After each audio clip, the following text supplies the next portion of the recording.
Hi everyone, I'm going to be working through your 14-day packet that you just got. I'm going to be pointing out expectations that I have for you guys whenever you turn them in. And I'm going to focus a lot on those two essays. I've gotten a lot of questions about it, and so I want to make sure that you guys are on the right track with them. They're about topics that we obviously haven't covered, and that wasn't ideal. So I want you guys to give your best effort, and whenever I go through it, if there's little things that you want to change throughout your packet, go for it. You can kind of use this video as almost like a checklist. So I'm going to be going through each day.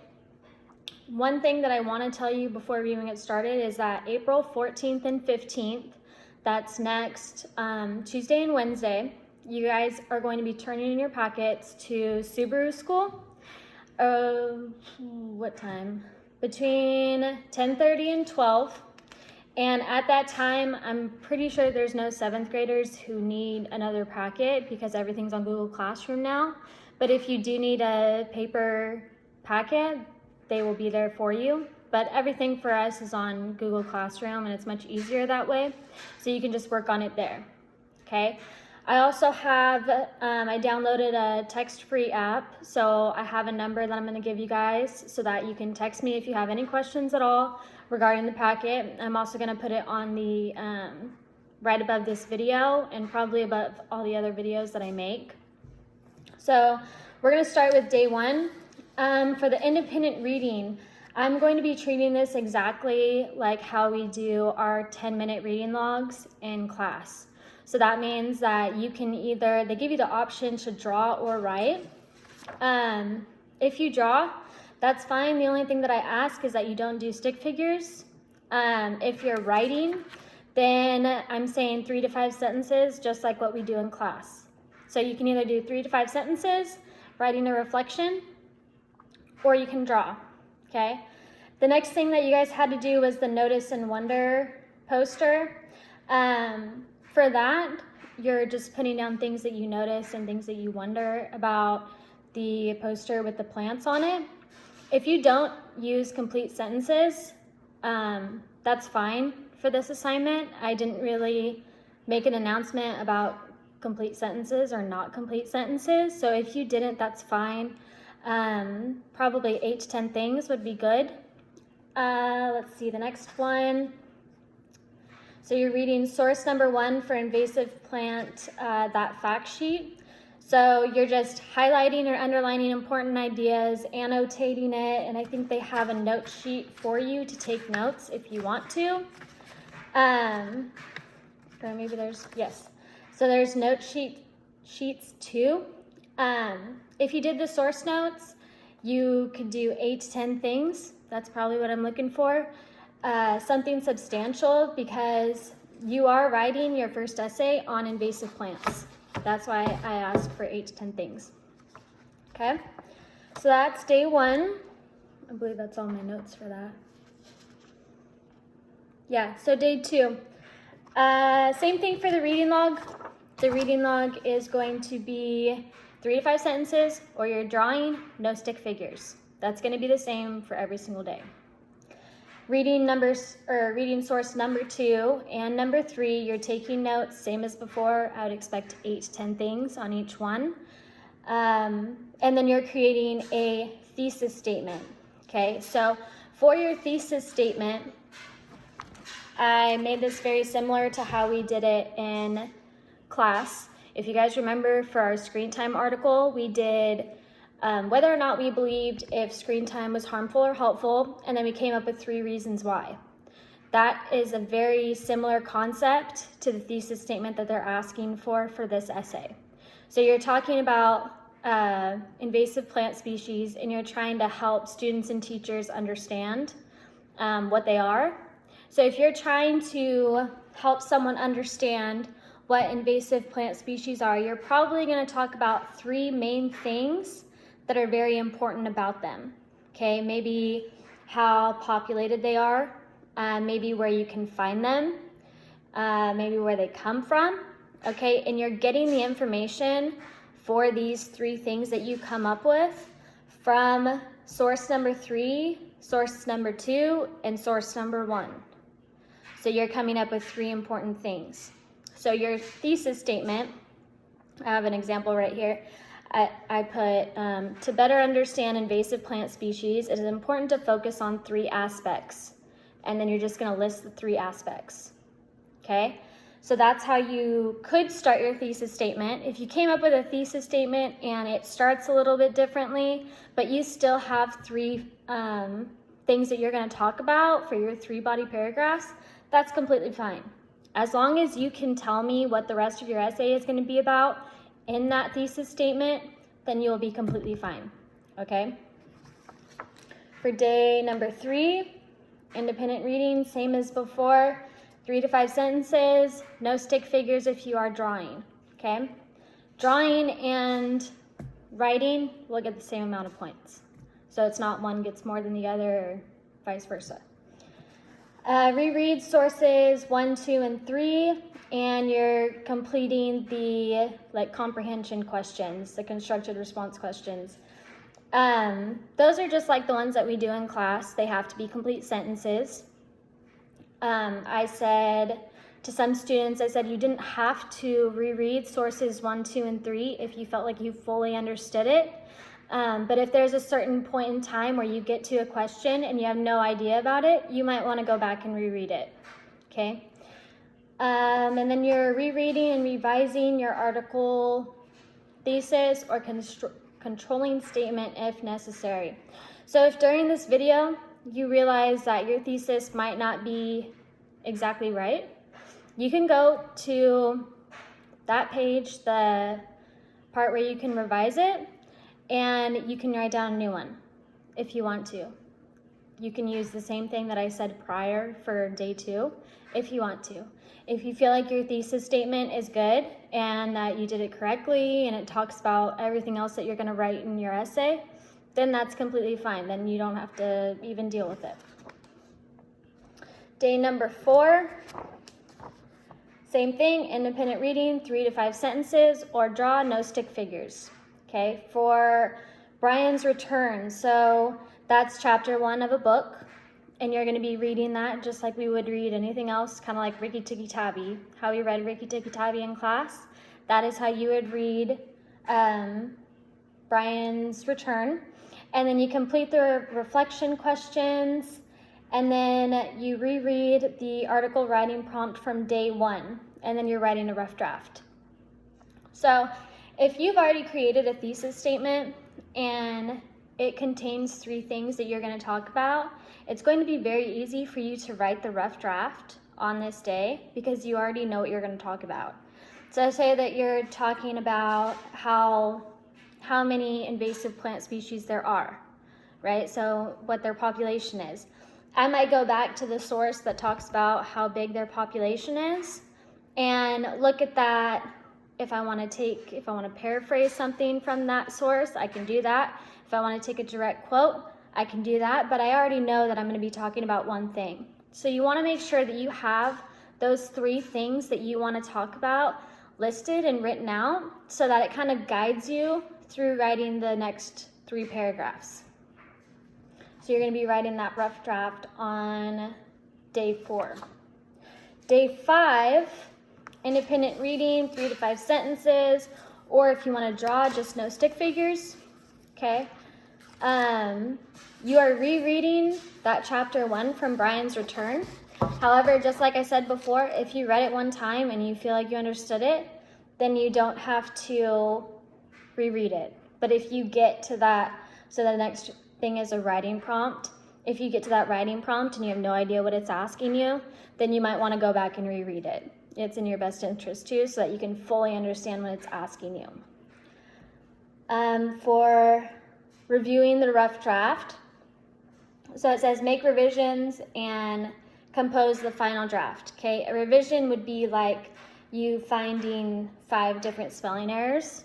Okay, you might want to fix those spelling errors, especially before you write a rough draft. Or say that you see something, maybe it's not a complete sentence. Maybe you have a sentence in there and it's just a phrase. Then you might want to change that as well. You'll see on Google Classroom that there is an invasive plant species final draft as an assignment. okay? I know that you wrote a final draft in your packet, but I need you to write it in Google Classroom because that's where that grade is going to go.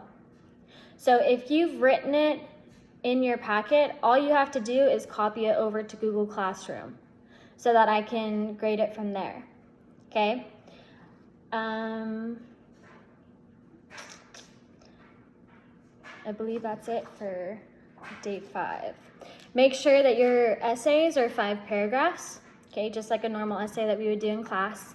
So you have your introduction, you have your 3 body paragraphs, and then you have your conclusion. And remember, the conclusion is very, very simple. It's just kind of wrapping up everything that you had already talked about. Okay, day 6, independent reading, 3 to 5 sentences, or you can draw. Make sure that there's no stick figures. You're reading your next writing prompt, which is about digital footprints, okay? And then you're reading source number 1, how to help students create a positive digital footprint. The digital footprint essay is very similar to the invasive plant species one, or the first one. So the digital footprint that they're asking you to help students and teachers better understand digital footprints, okay? So then for the writing part, you're coming up with a thesis statement. And I have one written down. I shared with some people who asked about it. Very similar to the first one that I said. I put, to better understand digital footprints, it is important to focus on 3 aspects. Okay, and then you're gonna put the 3, probably the biggest aspects that you feel are the most important to understand as your 3 reasons. Those 3 reasons, just like before, are your 3 body paragraphs. So if I think that I want to talk about digital footprints and how it's good to make a positive one, I could use my first paragraph as talking about positive digital footprints. Okay, so I can do that. It's very, very easy. And then I'm using source number 1 for a source where I can get information from. I believe that's it for that day.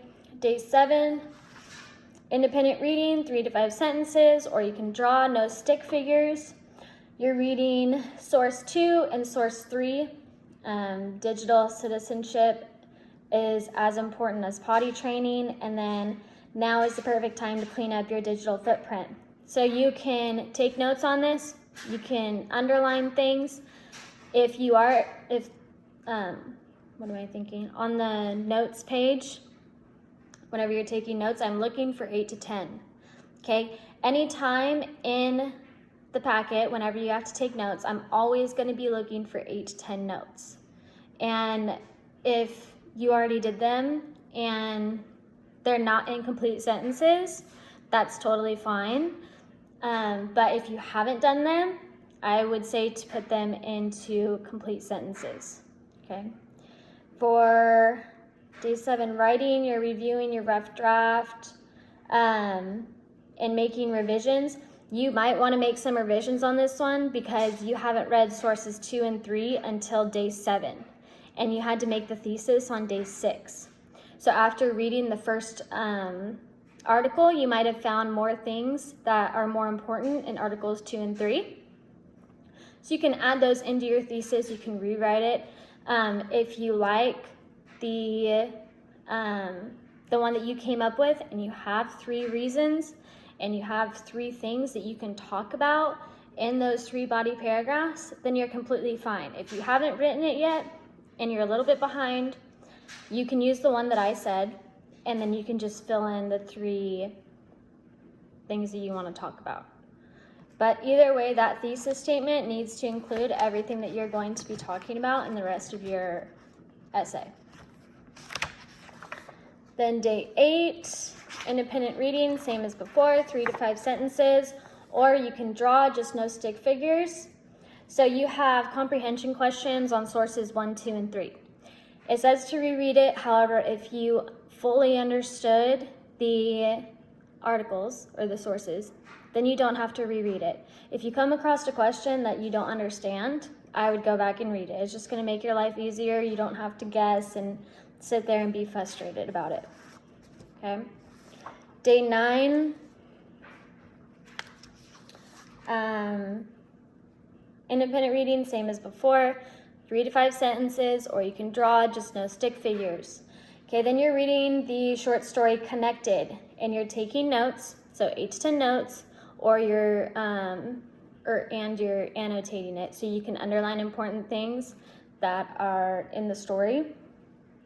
And then for writing, you're doing the reflection questions and composing a rough draft. So the reflection questions are about that short story. An easy way to do it is to read them before you read the short story so that it makes it easier for you to answer. You already know what it is that you're looking for. For your rough draft, I'm looking for a 5-paragraph essay, same as before. For your thesis, it needs to have those 3 things so that your essay has some sort of format to it. If you need help on the thesis or anything like that, for anything in the packet, I'm going to be putting a phone number on there so that you can text me, kind of like what I said in the beginning. For day 10, independent reading, same as before, 3 to 5 sentences, or you're drawing, just no stick figures. You're rereading the story Connected and taking additional notes and making annotations if needed. Okay, so whenever you're taking additional notes, it'll go on top of the ones that you did before. Okay. Complete the reflection question and writing prompt for Connected. If you already understand the story, then you do not need to go back and reread it. You're just answering that writing prompt. For the review so you're reviewing your rough draft and then you're doing the final draft. The digital footprint final draft is in Google Classroom. So if you've already written your final draft in the packet, you are going to copy it over to Google Classroom. Okay, that's where I will be grading it. So if you already have it here, all you have to do is copy it over. It's very, very easy. And so I'll have it there. If you haven't written your final draft and you've only done the rough draft, then write your final draft in Google Classroom because it just makes it a lot easier. I believe that that's it. For that writing prompt for Connected on day 10, I would expect it to have 5 to 10 sentences. Okay, they are complete sentences. Anytime that you have comprehension questions or reflection, like reading reflections from your independent reading, or you have a reflection on a certain reading, it's always going to be complete sentences. If you're taking notes, I don't mind it being not in complete sentences because I didn't make an announcement before you guys got the packet. So it's okay if you didn't do it that way. That's completely fine. But that kind of wraps up those 10 days. The most points will be given for those essays. Okay, those are the biggest assignments in here. And so those are going to have the most points. What I'm looking for there is that you have a normal 5-paragraph essay, the thesis, which I've already talked twice about, and your 3 body paragraphs and your conclusion. Remember from class that your body paragraphs need to have 5 sentences in them, and your intro can have around 4 sentences. Same with your conclusion. Your conclusion can be a little shorter. It can be 4 sentences. But body paragraphs definitely need to have 5 sentences. It makes your essay stronger when you have evidence or sources or some sort of quote from the articles that you read. Just make sure that you cite them, like how we did in class. Tell me what source it came from so that I'm aware. Okay, and then what else? I believe that might be it, actually. So what I'm going to be doing is giving you guys information on daily assignments. So I'll probably be posting a YouTube video every day starting next week. And I'm trying to make it as similar to if we were in class as possible. So I'm going to go through whatever assignment we have for the day, talk you through it, kind of get you started so that it's easier for you to understand. And then I'm going to be giving you that phone number so that if you have any sort of question at all, you can text it. And I've always had my phone on me so that I'll respond immediately. And then you can ask questions on Google Classroom. I've had a lot of questions from a lot of different people. Keep asking questions so that you're not confused on anything. I believe that that's it. If you have any questions on anything that I talked about in this video, put it in the comment section, or you can text the number that I put on there, or you can email me if you want to. It's completely up to you, whatever makes you feel more comfortable, okay? My next video will probably be posted on Monday, so make sure that you look out for it. All right, I'll see you later.